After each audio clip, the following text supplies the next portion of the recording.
Good morning po sa lahat. Tayo po ay magpapatuloy ng atin pong pag-aaral ng atin pong morning devotional na sa umaga pong ito ang atin pong topic ay ang title ay Meet James White. Atin pong aalamin ang isa sa karanasan po ni James White sa panahon po nang siya po ay kabataan pa lamang. At si James White ay isa po sa instrumental sa pagtatatag ng Seventh-day Adventism na naging asawa po ni Ellen G. White. Ang atin pong text po ngayon na pagbubulay-bulayan ay nasa aklat po ng Jonah, Jonas chapter 1, verses 1 to 3, at hayaan niyo pong basahin ko po ito sa Tagalog. Ganito po ang mababasa po natin. Nagsalita ang Panginoon kay Jonas na anak ni Amittai. Sinabi niya, "Pumunta ka agad sa Ninive, ang malaking lungsod, at bigyan mo ng babala ang mga taga roon.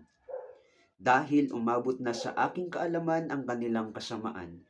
Pero tumakas agad sa Panginoon si Jonas at nagpapunta sa Tarshish.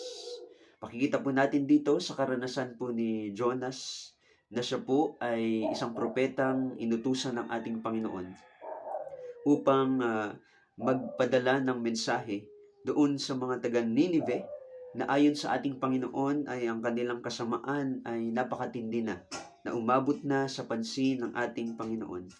Pero ano pong ginawa ni Jonas? Siya po ay tumakas sa Panginoon. Sa halip na pumunta po siya doon sa Ninive, ay pumunta po siya at nagtungo doon sa Tarshish. Pero alam po natin ang nangyari, mga kapatid, sa karanasan po ni Jonah, na si Jonah po sa kanyang pagtakas nang siya'y sumakay sa barko, nagkaroon ng malakas na bagyo.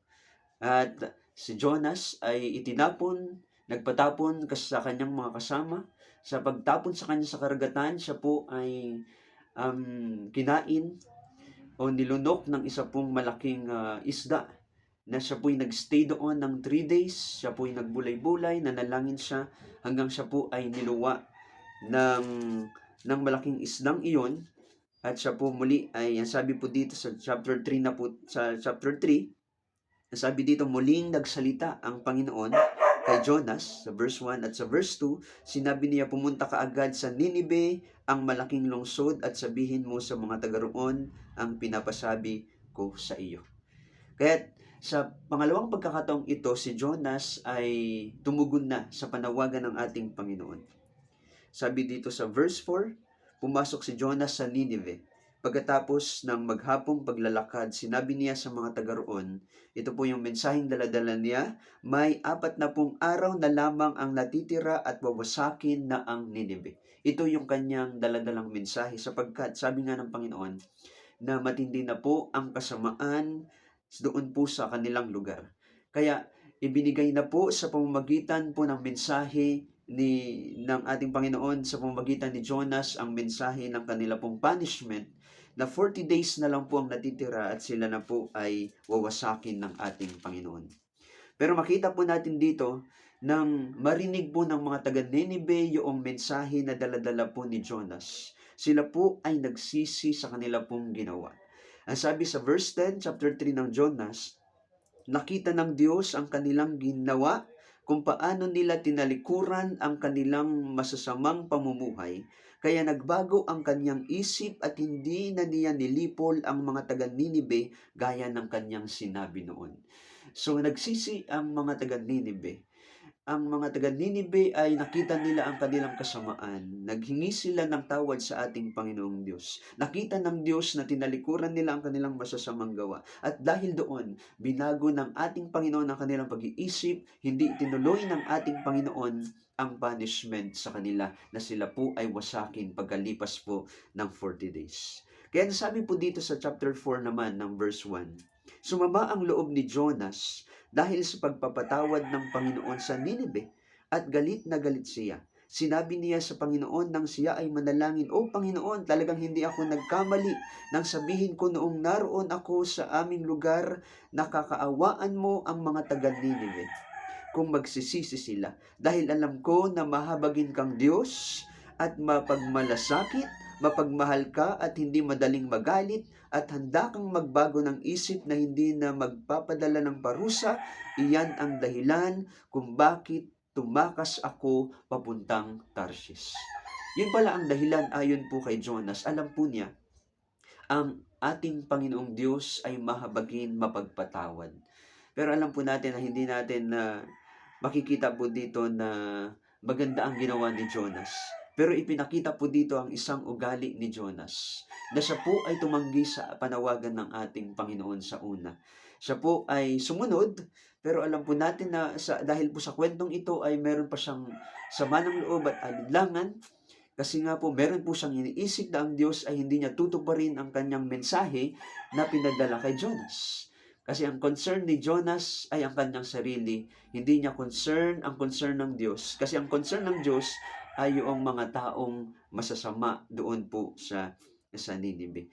Kaya nga po, ipinakita po sa kwentong ito kung paano po nire-relate ang talatang ito dito po sa ating pong devotional. Na si James White din po pala, mga kapatid, sa mga unang pagkakataon, ay naging alinlangan din sa panawagan sa kanya ng Panginoon kung ano po ang inuutos ng ating Panginoon na ipagawa sa kanya. Ang sabi po dito ay marami sa atin marahil ang mga nakakarinig din ng panawagan ng ating Panginoon upang i-preach ang kanyang banal na salita, pero tayo po ay nag-aalangan.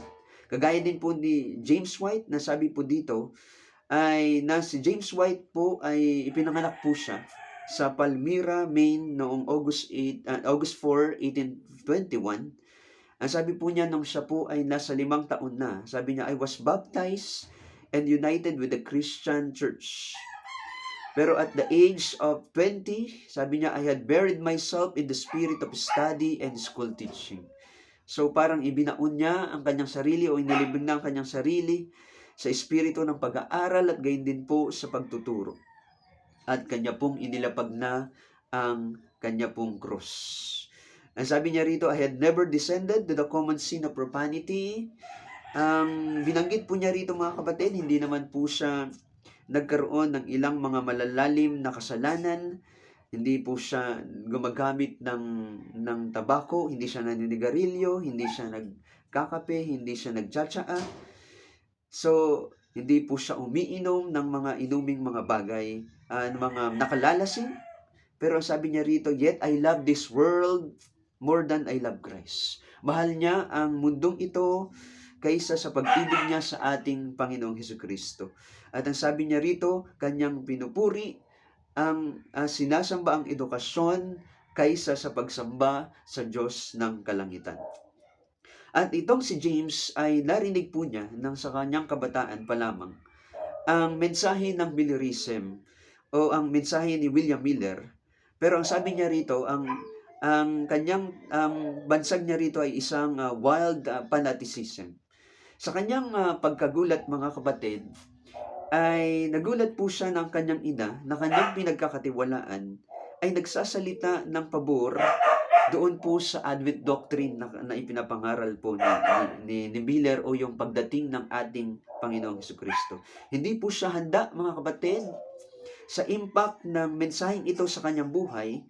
Marahil ayon po dito sa ating pong pinag-aaralan, ang sabi po niya ay marami na po siyang ginawang plano sa kanyang buhay. Pero sabi dito, but conviction as to its truth, he could not avoid. Hindi niya maiwasan mga kapatid ang conviction ng katotohanan ito. And sabi niya, as I returned to the Lord, sabi niya, it was with strong conviction that I should renounce my worldly plans and give myself to the work of warning people to prepare for the day of God. I have loved books generally, but in my backslidden state, had neither the time nor taste for the study of the sacred scriptures, hence was ignorant of the prophecies. Ang sabi niya, nang siya ay bumalik sa ating Panginoon, meron siyang malaking conviction, mga kapatid, na alisin po niya sa kanyang sarili ang kanya pong makamundong mga plano at ibigay niya ang kanyang mga sarili sa gawain ng ating Panginoon sa pagbibigay ng babala sa mga tao upang ihanda sila sa pagdating ng ating Panginoon. Mahal po niya ang pagbabasa ng mga libro.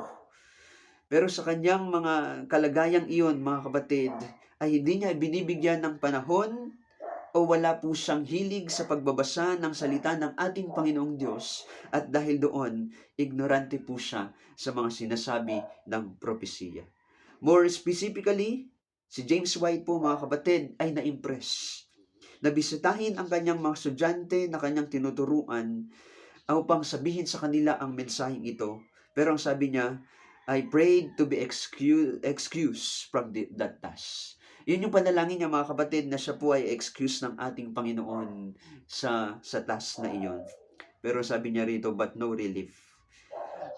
In the state of mind, he went to work in his father's field. Nagtrabaho na lang po siya, mga kapatid, kasama ang kanya pong ama doon po sa field, kasi iniisip po niya at umaasa po siya na yung feeling po niya noon na bumabagabag sa kanya patungkol sa panawagan ng Panginoon ay unti-unti pong nawawala. Pero, mga kapatid, hindi po ito nangyari. James then prayed for relief but none came. Finally, sabi niya, my spirit rose in rebellion against God, and I recklessly said, I will not go. Sabi niya, hindi ako pupunta. At siya po ay nagmatigas, mga kapatid. At yun po ang kanyang naging desisyon.